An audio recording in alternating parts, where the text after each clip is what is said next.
धार्मिक नगरी ओंकारेश्वर में डिजिटल बाबा हमारे साथ हैं। इन्होंने नर्मदा जी की परिक्रमा की है। आस्था और विश्वास के साथ हम आज बड़े सौभाग्यशाली हैं जो इनसे बात कर रहे हैं। आइए हम बात करते हैं नर्मदा की जो परिक्रमा की है उनके क्या अनुभव रहे हैं और सरकार की जन कल्याणकारी योजनाओं का कहां तक लाभ लोगों को मिल रहा है, भक्तों को ये क्या संदेश देंगे।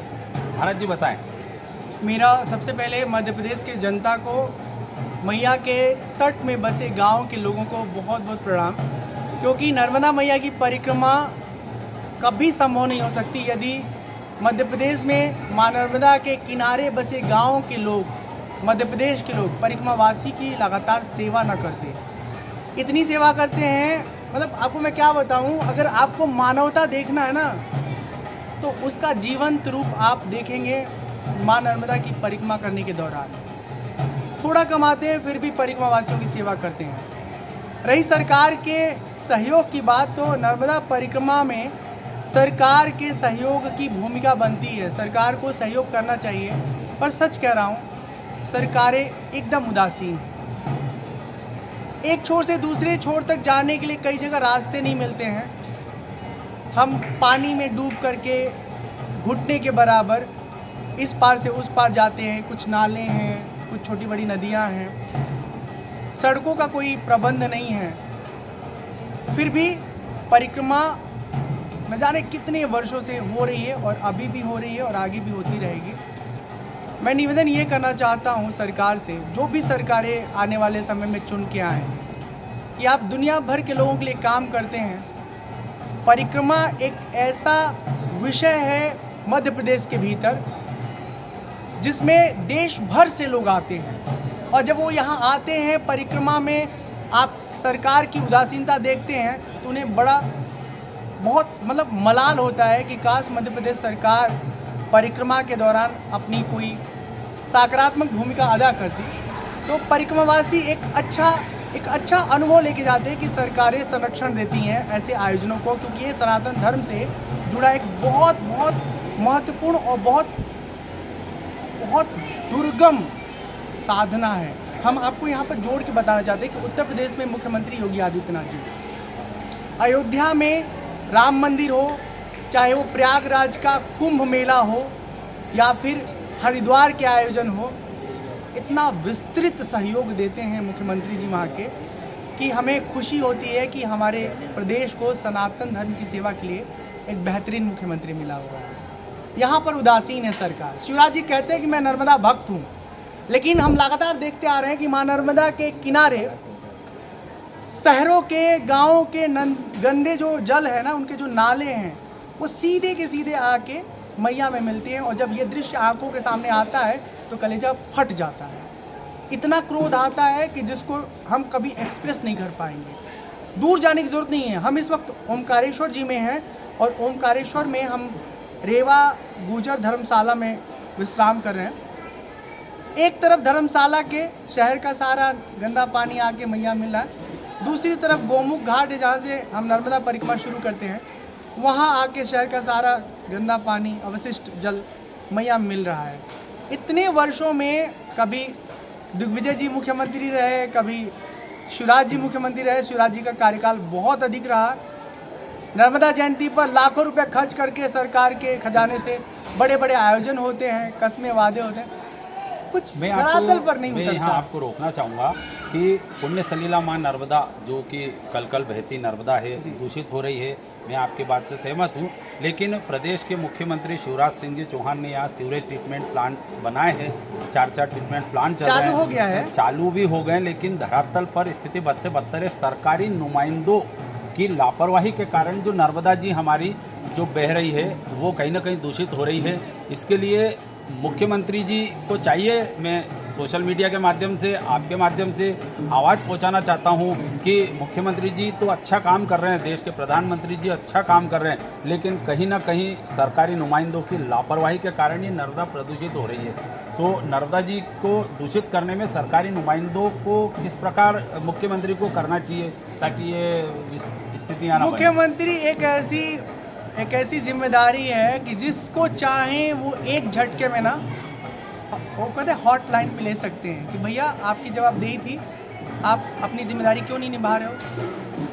पर क्या सच में ऐसा होता है? आपको बताऊं, मैं सरकार का आलोचक नहीं हूं, लेकिन सरकार की जो नीतियां जब कभी उनके द्वारा अनियमितताएं हो रही हैं और उस पर वो उदासीन नजर आती हैं तो बहुत कष्ट होता है। छिपानेर एक अपना मुख्यमंत्री का विधानसभा क्षेत्र में आने वाला जगह है, वहाँ पर रेत निकालने का कोई भी ऑफिशियल ठेका नहीं होता है। बिल्कुल सहमत। उसके बावजूद वहाँ पर रेत का खनन हो रहा है बुधनी विधानसभा के अंतर्गत आने वाले छिपानेर में। क्या मुख्यमंत्री शिवराज जी आपको मालूम नहीं है बात?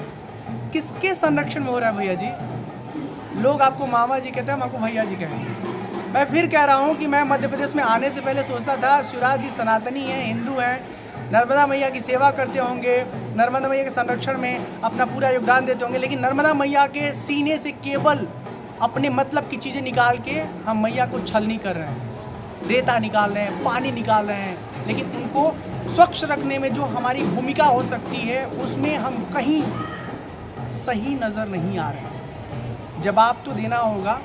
मध्य प्रदेश में चुनाव का दौर शुरू होने वाला है। एक बात मैं और कहना चाहता हूँ, मेरे मन में बहुत पीड़ा है कि गौ मैया जो सनातन धर्म में पूजी जाती हैं वो अनगिनत संख्या में सड़कों पर घूमती हैं, अवशिष्ट पदार्थ पन्नियाँ खाती हैं, मर जाती हैं।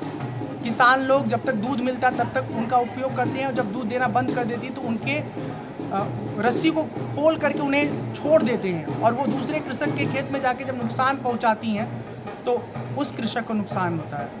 मैं मुख्यमंत्री शिवराज जी से कहना चाहता हूं, या जो भी आने वाले समय में मुख्यमंत्री मध्य प्रदेश के बनते हैं, एक हमारी विनती माई बाप सुन लीजिए, एक ऐसा विधेयक लाइए कि जो गौपालक है, पशुपालक है, यदि उसने उपयोगिता न होने पर गऊ को लावारिस छोड़ा और उसके पड़ोसी उसकी रिपोर्ट थाने में करें तो ऐसे गौपालक पर, पशुपालक पर कठोर जुर्माना के साथ उसको कम से कम 3 महीना 5 महीना कारावास का दंड ऐसा विधान कर दीजिए ना, कोई हिम्मत नहीं करेगा। तो उम्मीद करते हैं इस बात को आप जो भी चुनाव में अच्छा काम करने का वचन लेना चाहते हैं उसमें ये हमारा विषय प्लीज़ रखिए। अगर हम सनातनी हैं तो गौ सेवा के लिए हमें कुछ ठोस तरीके से सोचना पड़ेगा। जहाँ कड़ाई होती है ना वहाँ लोग अपनी जिम्मेदारी का निर्वाह करते हैं और जहाँ कड़ाई नहीं है, कोई अनुशासन नहीं है, सरकार की तरफ से कोई प्रावधान नहीं है, वहाँ पर हम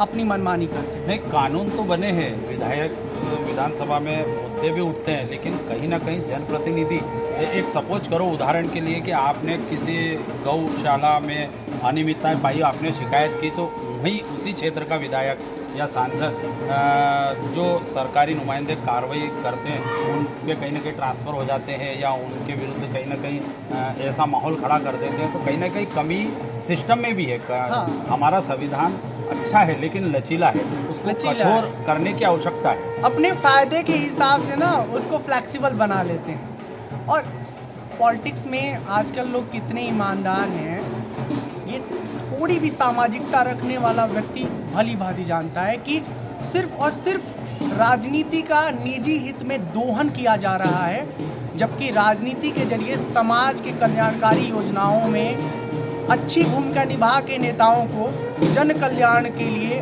बेहतर कार्य करना चाहिए। दुर्भाग्य है कि नेताजी जितना चुनाव में खर्चा करते हैं वो जीतने के बाद सबसे पहले वसूलते हैं। और हमने तो सुना है कई नेता लोगों को कि भाई वोट देते समय जब तुमने अपनी कीमत ले लिया तो अब काम के लिए हमारे दरवाजे पर मत आओ।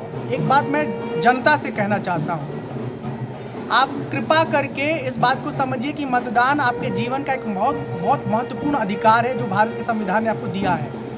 तो चुनाव आने वाला है, आप उन्हीं को अपना मतदान दीजिए जो सच में आपके क्षेत्र में बेहतर कार्य करने की कोशिश कर रहा हो या फिर आपके दुख में, आपके तकलीफ में आपको साथ दे रहा हो। किसी के कहने पर, किसी के बहकाव में आकर के कभी मतदान मैं आपको यहाँ रोकना चाहूँगा कि ग्राम पंचायत के चुनाव हो, नगर के हो या विधानसभा के हो या लोकसभा के हो, आज का मतदाता, कुछ मतदाता ऐसा है जब तक देखता है कि मेरे को लक्ष्मी नारायण काका नहीं आएंगे, जब तक वो मत डालने नहीं जाता, जब तक हमारे देश का मतदाता स्वैच्छिक रूप से मत का उपयोग नहीं करेगा, क्या इसी प्रकार सरकारें बने? नहीं तो फिर सरकारें बन के बिना जनता का हित, जनता का कल्याण नहीं हो सकता। हम अभी एक लखनादौन विधानसभा है उधर से गुजरे, वहाँ पानी की ऐसी दुर्दशा है कि कृषक 50 एकड़ ज़मीन होने के बाद भी अपने खेत में फसल उपजा नहीं सकता। उसे 2-2 एकड़ 3-3 एकड़ जो खेत के मालिक है उनके घर जाके काम करना पड़ा है घर की ज़रूरतों को पूरा करने के लिए। इतने वर्षों तक यहाँ पर शिवराज जी 18 वर्ष तक मुख्यमंत्री के तौर पर अपनी सेवाएं देते रहे। दिग्विजय जी आ गया, उन्होंने अपनी सेवाएं दी। क्या किसान की समस्या को लेकर के ये लोग सोच नहीं सकते थे? कोई ठोस योजना के तहत इन्हें जल प्रदान नहीं कर सकते ताकि इनका कृषि कार्य पूरा हो सके, अच्छे से हो सके, ताकि वो दूसरे खेत में जाके मजदूरी करने के लिए मजबूर ना हो? तो इन बिंदुओं पर जब सरकारें और सरकार में जिम्मेदार लोग और इवन मुख्यमंत्री जैसे लोग जब अपनी अच्छी भूमिका नहीं निभाते हैं, जिम्मेदारी नहीं समझते हैं, तब पीड़ा तो होती है। मेरा अंतिम प्रश्न, नर्मदा परिक्रमा में बहुत लोग जा रहे हैं, वृद्धों को हमने देखा है कठिनाइयों के दौर में जाते हैं, रेन बसेरे बने हुए हैं, स्थिति बड़ी बदतर है, मार्गों को चिन्हित नहीं किया, लोग भटकते हैं है, उसके बावजूद भी आप युवा पीढ़ी, क्योंकि आने वाला भविष्य युवा पीढ़ी का है, तो युवा पीढ़ियों को आप धर्म के प्रति क्या संदेश देंगे, क्या जागरूक करना चाहेंगे? बिल्कुल, हम युवा वर्ग से कहना चाहते हैं कि आपको जो पसंद है सब करिए। कोई लाइफ में पावर ब्रेक नहीं है कि हम लगा दें और आप अपनी कल्पनाओं को, इच्छाओं को तत्काल रोक लें प्रभाव से, संभव नहीं है। जो करना है करिए, पर अपनी जड़ों से जुड़े रहिए। अब मैं जो करने की बात कर रहा हूँ उसका मतलब ये है कि अपने आप को बेहतर करने की कोशिश में जो चाहते करिए, लेकिन कृपा करके मादक द्रव्यों के सेवन के प्रति आप लालायित मत होइए, आकर्षित मत होइए, उसके बहकावे में, उसके प्रभाव में, उसकी लत में मत आइए। और जितना उससे दूर रहेंगे, अपने जीवन को, अपने आने वाले कल को ध्यान में रखते हुए बेहतर ज़िंदगी जीते हुए अपना लक्ष्य पाने की ओर अग्रसर रहेंगे, कोशिश करेंगे, तो आपका कल बहुत अच्छा होगा। दूसरा ये कि परिक्रमा हम सच बताएं, हर युवा को अपनी जवानी में कर लेना चाहिए। इसलिए कर लेनी चाहिए, जब आप परिक्रमा करते हैं ना, तो प्रतिकूल परिस्थितियों का सामना करते करते आपके अंतर मन में, आपके भीतर ऐसा सामर्थ्य प्रकट हो जाता है कि आप हर हाल में हंसते मुस्कुराते अपनी ज़िंदगी जी सकते हैं। 118 दिन हम पैदल चले हैं। आप हमारे चेहरे का जो भाव भंगिमा है, जो हमारी खुशी है, जो मेरी प्रसन्नता है, उसको आप महसूस कर सकते हैं। थकान होती है, उसके बाद भी हमारे भीतर की ऊर्जा कम नहीं होती है। और परिक्रमा के बाद आप सबसे बड़ी बात जो अपने भीतर बदलता हुआ अनुभव करेंगे वो ये कि जो व्यक्ति खुद के लिए केवल सोचता है, वो परिक्रमा करने के बाद औरों के लिए सोचता है। बहुत सारे ऐसे परिक्रमावासी हमको मिले जो परिक्रमा करने के बाद अन्न क्षेत्र चलाते हैं, थोड़ा कमाते हैं, लेकिन फिर भी उस कमाई से लोगों की सेवा करते हैं, खुद के लिए जानवर भी ज़िंदगी जी लेते हैं। इंसान है, मनुष्य हैं, अपने जीवन को जीते हुए कुछ और लोगों के लिए बेहतर करें, यही हमारी पहचान है और इसी से हम मनुष्य बनते हैं। मैं ओंकारेश्वर से ललित दुबे आपका बहुत बहुत स्वागत करता हूं, अभिनंदन करता हूं। आपने आपके उद्बोधन से हमारी जनता को जन जागृति, सरकार को उनकी यादें दिलाई। स्वागत है। नर्मदे।